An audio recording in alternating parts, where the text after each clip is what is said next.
Baik, terima kasih pemirsa. Masih bersama dengan saya Wilda Izzatul Yazida ditemani dengan Kak Mila.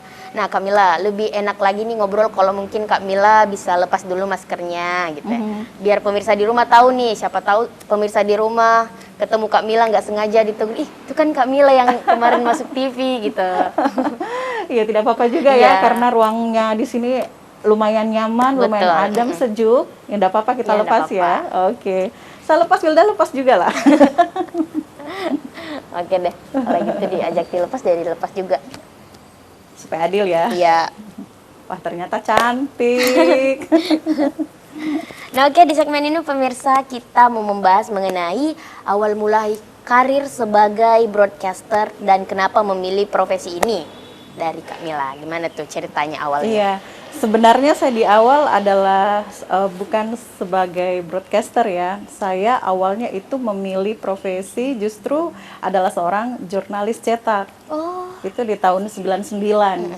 Nah, kemudian pada saat jadi ceritanya nih ya, waktu itu mau pulang ke rumah, pas di perjalanan mau ke rumah sambil jalan ada tetangga yang putar radio keras sekali. Kemudian di situ ada informasi mencari penyiar.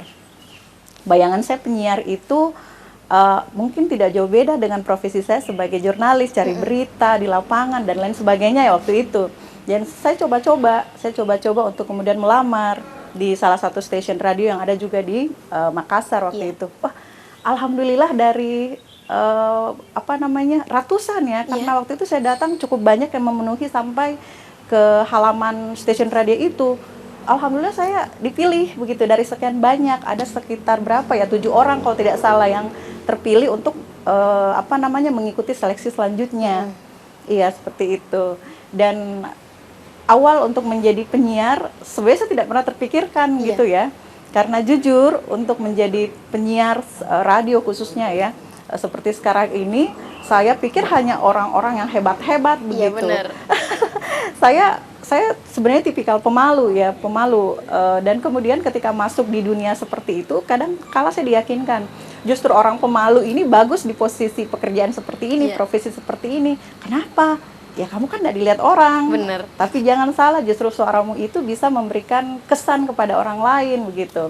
Jadi ya alhamdulillah belajar dan segala macamnya, ya profesi itu alhamdulillah saya bisa tekuni sampai sekitar 20 tahun sampai sekarang ini. Wah, luar biasa. Iya.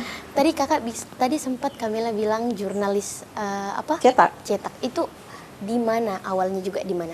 Oh, di mana ya?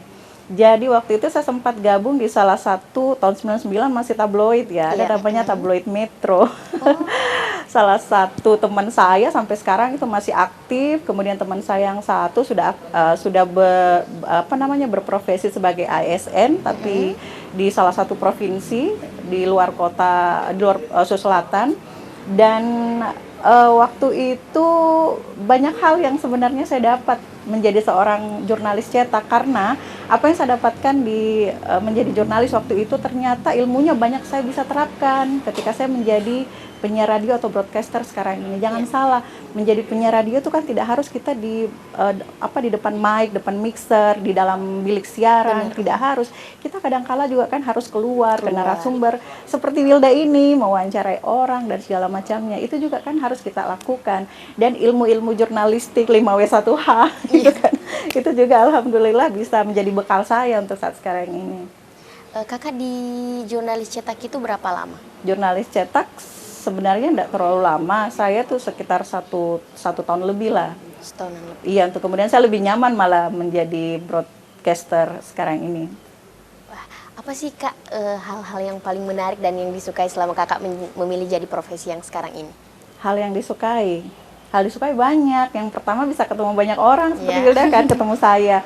Ketemu orang-orang yang mungkin punya profesi berbeda-beda, karakter yang berbeda-beda. Kemudian apalagi ya, kita bisa punya kesempatan untuk ke satu daerah, ya biasa kan ada klien yang mengajak kita ke Di jalan-jalan. mana, tapi bukan jalan-jalan santai ya, ada Jalan-jalan muatan-muatan gratis, tapi betul.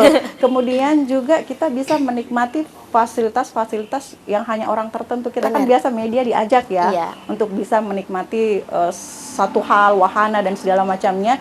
Itu tujuannya supaya kita bisa menceritakan kembali ya ke ke pendengar kita, ke audiens kita dan lain sebagainya.